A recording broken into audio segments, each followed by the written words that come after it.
Hi, I'm Mike Badalera with BoatUS Magazine. When the EPA mandated non-evaporative tanks, meaning fuel tanks that don't vent, a few years back, it had a cascade of unintended consequences, some of which are a real headache for boaters. So today we're going to show you how to fix one of those headaches with a fuel demand valve. With me is John Adey, president of aBYC. So John, what is a fuel demand valve? Well, Mike, a fuel demand valve is a solution that was made by the industry to be able to combat the problems that the new EPA tanks were having. You can see we're at a 70-degree spring day, not too hot out today, and already in less than 30 minutes this tank has pressurized and really become quite rigid. So in this situation, if our fuel line was hooked up from the tank to the engine, as boaters normally leave it, we would be pushing liquid fuel through the hose and then out through the carburetor and either into the water or into the boat, which are both bad situations. That's a serious situation. Correct. So how do we fix this? Well, we're going to install a fuel demand valve today. Very quick thing to do. The way the fuel demand valve works is it senses the pressure on the tank side, keeps the pressure on the tank side, and when the engine calls for fuel, it opens up and allows fuel to freely flow to the engine. Sounds good. All right. Before we get started today, I'd like to talk a little bit about safety when working around fuel. We all know that fuel is flammable and it's no different than when you're working on a boat. So there's a couple things I'd like to talk about. First of all, you should have some kind of eye protection in case there's some kind of spraying fuel. That's always a good idea. The second thing is to have some type of containment so that when we have to drain the hose, we have some place to put the fuel that's not on the ground or else somewhere else out in the environment. The next thing is to make sure you're not smoking or there's no opportunity for sparks around the work area. Things like hooking up a jumper cable to the battery while you're working on this can create a spark that could potentially result in a fire. So make sure you're safe when you're doing this project. So Mike, as we indicated, our first step is fairly simple. We want to make sure that we drain this entire hose of fuel. You have two sides to this hose, one that goes to the engine and one that goes to the fuel tank. They're separated by a check valve in here, so we have to drain each side independently. Okay. So we're going to go ahead and get started. We've provided a glass jar here, which we know is fuel resistant. Make sure whatever you're draining it into is fuel resistant.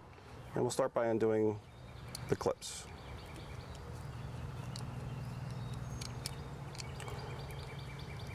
So we've loosened our hose clamp, and hopefully we'll be able to get our quick connect clip out easily. And we're going to go ahead and upend this and drain out any fuel that we may have. As we can see, there's not too much in there.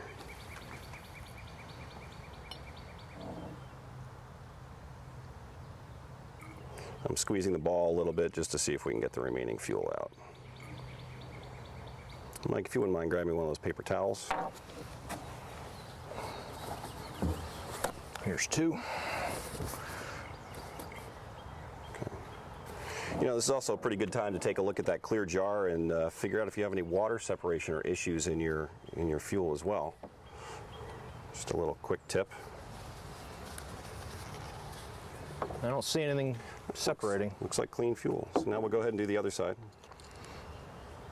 You're putting the same hose clamp back on.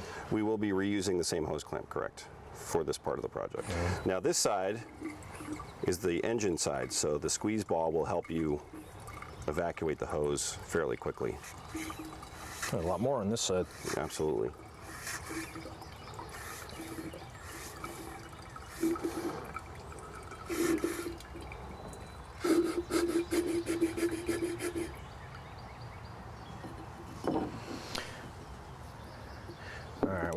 I'm going to fish that out with this. All right, and I'm actually going to go ahead and reinstall this quick connect so we don't end up with any drainage on the boat. All right, the next step for us is to go ahead and we've pre-marked the manufacturer suggested 6 inches from the tank. So you see that's there, and we're just going to take a standard knife and go ahead and cut this hose. Our 6-inch mark.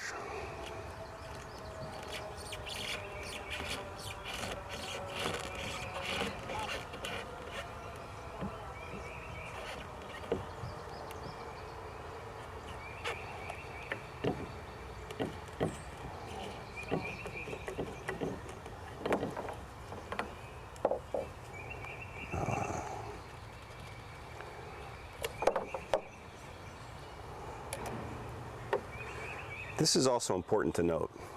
This is the new EPA hose that has a liner in it, and you'll see how the liner is separated from the inside of the hose because of use. When we install the demand valve, we're going to make sure that it's inside that liner and that the liner isn't pinched up against the input and the output of the fuel demand valve. So this is our fuel demand valve.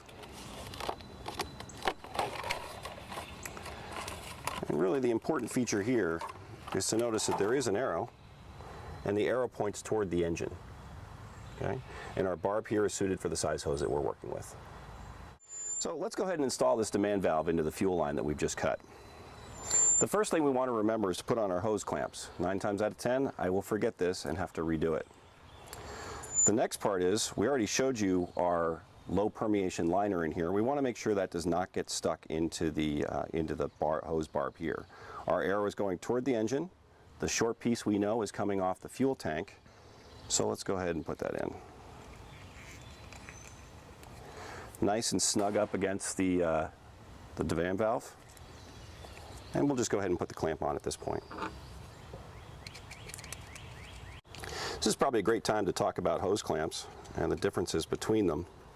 You'll see we're using a fairly high-end hose clamp where the serrations are actually not all the way through the metal band, and they have a very nice rounded edge so it doesn't cut into the hose. Also, this is a 100% stainless steel construction hose clamp, meaning that our screw and every other part of it is 3/16 stainless, which is a high-grade marine stainless steel. I just like to do a little pull test when we're done, make sure we're seated correctly. Things look good. So now let's go ahead to the other side.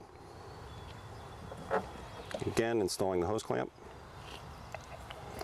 taking care not to interfere with that liner. Slide it on as far as it'll go, and just like the other side, tighten it down. And again, with a simple pull test, I know that I've done my job. So here we have the installed fuel demand valve.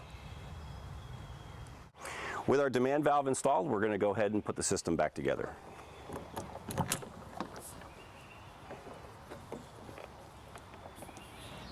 And there we have it. We have our fuel demand valve installed. Thanks for your help today, John. Not a problem, Mike. Thank you. For more videos, go to BoatUS.com/magazine. Thanks for watching.